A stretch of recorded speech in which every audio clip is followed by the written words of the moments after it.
अस्सलामुअलैकुम मिस, क्या हाल चाल है? वालेकुम अस्सलाम, मैं ठीक हूँ। तो मिस, आपके टैटूज भी आपको नजर आ रहे हैं, ये क्या सोच के बनाए थे? परिंदे उड़ रहे हैं, क्या आप आजाद परिंदा बनना चाहती हैं? मैं आज़ाद परिंदा हूँ अल्हम्दुलिल्लाह, बल्कि मैं अपने स्टूडेंट्स के लिए भी इसी हवाले से बड़ी एक पसंदीदा सी टीचर भी हूँ। अच्छा। अपने दोस्तों के लिए भी, अपने घर वालों के लिए भी मैं आज़ाद परिंदा हूँ। और ये भी असल में मेरी सिस्टर को शौक था, तो उन्होंने बनवाए तो साथ में मुझे भी बनवा दिए। तो मैंने ये चूज इसलिए किया कि ये एक ही परिंदा, आप थोड़ा गौर करें, इसमें जो मैसेज है वो हिज फर्स्ट फ्लाइट वाला है कि पहली फ्लाइट है, फिर आहिस्ता आहिस्ता परिंदा उड़ना शुरू करता है, फिर मजीद हिम्मत करता है और फाइनली उसकी जो परवाज है वो स्मूथ हो जाती है। तो असल में ये मेरी अपनी जिंदगी की कहानी है। कि शादी हो गई, मैरिड है? नहीं, मैं इसलिए तो आजाद हूँ। माशाल्लाह, शादी हो गई, हुई नहीं है, इसीलिए आजाद पंछियों की तरह आसमान को छूना चाहती है। आगे फर्दर फ्यूचर में इरादा रखती हैं? हाँ, अगर कोई इस तरह का बंदा मिला जो मेरी जिंदगी को कैद ना करे, जो मेरे शौक जो है उनको ना रोके, अच्छा। और इंसानों की तरह चले, तो मैं कर लूंगी। देख लो भाई। क्या आपको लगता है कि आजकल के लड़के इंसानों की तरह चलते हैं? कुछ भी। ये तो किसी दौर के लड़के नहीं चलते, इसलिए आप कल्ले चंगे हैं। वाह दीदी, वाह दीदी।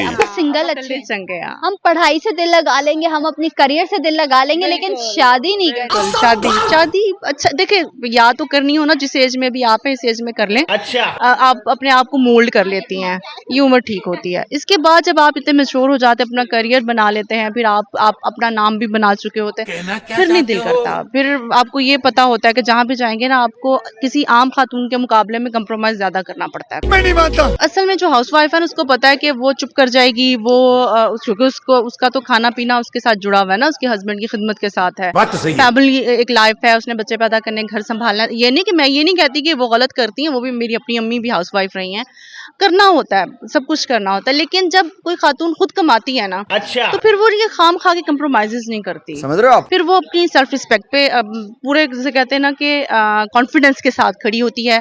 उसको अपना जो है वो अपनी राय उसकी होती है, उसकी अपनी रूटीन्स होती हैं।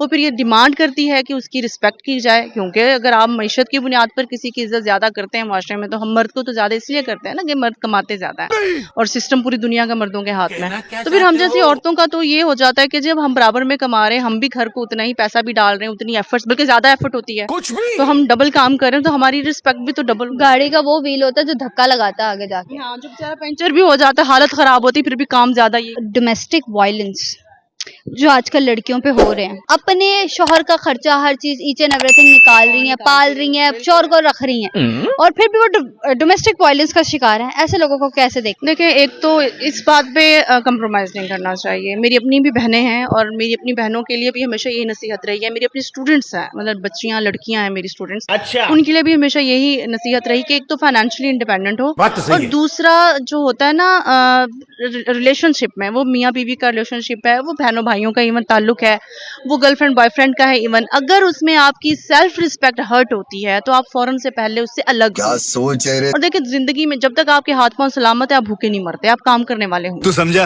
आपको छोटा सा भी हुनर आता हो, आप अपनी इज्जत, अपनी सेल्फ रिस्पेक्ट नहीं रख सकते, तो फिर आप क्या ताल्लुक में आप जितना मर्जी सेक्रीफाइस करते रहें, आप हमेशा फिर जूते ही खाएंगे, आप हमेशा मजलूमी बने रहेंगे, आप खर्चे भी करते रहेंगे, आप उनकी जूतियां भी सीधे करते रहेंगे, आप उनके बच्चे भी पालते रहेंगे, सब कुछ करते रहेंगे। वो आखिर में उठ के फिर कुछ भी। ना सिर्फ चीट करेंगे, बल्कि वो उल्टा ये कहेंगे हमने रखा हुआ है आपको। तो ये कैसे सुन लेती हैं, मुझे कभी समझ नहीं। लास्ट इंटरव्यू में मैं आपको एक बंदे की शख्सियत बताती हूँ। लास्ट इंटरव्यू में हमने एक शख्स से बात की और उन्होंने ये कहा कि 3 साल हो गए हैं शादी को, लेकिन 6 महीने पहले मेरी एक गर्लफ्रेंड मुझे मिली है, लेकिन मैं उसको नहीं छोड़ सकता, बेगम को समझा सकता। और बेगम बेचारी अच्छी होगी तो समझ जाएगी, नहीं अच्छी होगी तो झगड़ा कर लेगी और घर में फसाद हो जाएगा। ये बात है। इसमें बस यही मैं कहती हूँ कि थोड़ा सा ना मर्दों को भी ख्याल करना चाहिए। क्या औरतों को नहीं ख्याल करना चाहिए कि वो शादीशुदा मर्द है और फिर भी उसके खिलाफ, उसके साथ अटैच हो रही है? देखिए, मैं पहले कह रही हूँ, ज्यादातर ऐसे मामला वो लड़कियां कर रही होती, अमूमन वो लड़कियां कर रही होती हैं जो खुद नहीं कमा रही होती। ये बात है। अगर उनके खर्चे घर बैठे पूरे हो रहे हैं खत्म। और उसके लिए उन्हें वो सेक्रीफाइसेस नहीं करने पड़ते जो बीवी को करने पड़ रहे हैं, तो गर्लफ्रेंड तो याशी में, भाई मारो, मुझे मारो, मारो। उसको रोटी नहीं पका के देनी पड़ती, उसको कपड़े नहीं धो के देने पड़ते, उसको उसके लिए जो नामूस संभाल के, जिसको हम कहते हैं, वो नहीं बैठना पड़ता, उसे फूंक फूंक कदम नहीं रखना पड़ता, वो तो साथ में 2 बॉयफ्रेंड भी रख लेगी, उसकी जिंदगी तो मजे में है। वाह दीदी, उसको तो वाह। शादीशुदा बंदा वारे में है भाई, वो उसको ब्लैकमेल कर सकती है, देख लो भाई। और लड़कियां ऐसे करती हैं। इस्लाम में 4 शादियों की इजाजत होते हैं। हर मर्द ये कहता है कि 4 शादियों की इजाजत हमें है, हर उम्र का मजा लेना चाहिए। तड़प ही ऐसी है ना। मर्द कहते हैं, अब तो औरतें भी कर लेती हैं, खैर अब ये बेशक ना ही चलाना, लेकिन औरतें भी बहुत कुछ करती हैं, इवन घरों में बैठी हुई समझ रहे हो? ऐसी ऐसी औरतें, ऐसे ऐसे केस सामने आए हैं। चूंकि हम भी इस फील्ड्स के साथ हैं, आपको पता है जर्नलिस्ट हैं, तो बहुत सारी चीजें सामने आती हैं। मैं ये नहीं कहूंगी कि हमेशा औरतें बुरी हैं या हमेशा मर्द बुरे हैं, अब तो दोनों तरफ ना, जैसे कहते हैं, दोनों तरफ आग बराबर लगी। ताली दोनों हाथों से बज रही है, इधर औरतों की तरफ से भी मर्दों की तरफ से। आप ये नहीं कह सकते कि मर्द 4 शादियां करता है, और आप ये भी नहीं कह सकते कि मर्द इंडिपेंडेंट होता है बीवी के लिए। बीवी भी उतनी ही सेक्रीफाइसेस करती है जितने मर्द करते हैं। दोनों करते हैं भाई, घर तो तभी चलता है। मानना और अगर पड़ेगा। नहीं करेंगे, कोई सिर्फ एक किया चला जा रहा है और एक जो है वो सिर्फ अय्याशियां किया चला जा रहा है, चीटिंग किया चला जा रहा है, वो दोनों को फिर मतलब साथ वाले को एक दफा सोच लेना चाहिए कि यार क्या मैं यही डिजर्व करता हूँ या करती हूँ। मतलब आप इतनी गए गुजरे हैं कि आपको जिंदगी में कोई एक अच्छा आदमी या अच्छी औरत नहीं मिल सकती दोबारा। क्या करती हैं? असिस्टेंट प्रोफेसर हूँ, इसके अलावा मीडिया पर्सन हूँ। मीडिया पर्सन है। कितने अरसे से मीडिया इंडस्ट्री में? तकरीबन 15 साल हो गए। और क्या एनालिस्ट करती हैं या क्या करती है? पहले तो एज एनालिस्ट काम कर रही थी, अब मैं खुद 1-2 चैनल्स के साथ काम कर रही हूँ, अभी मजीद आगे स्विच करने वाली हूँ।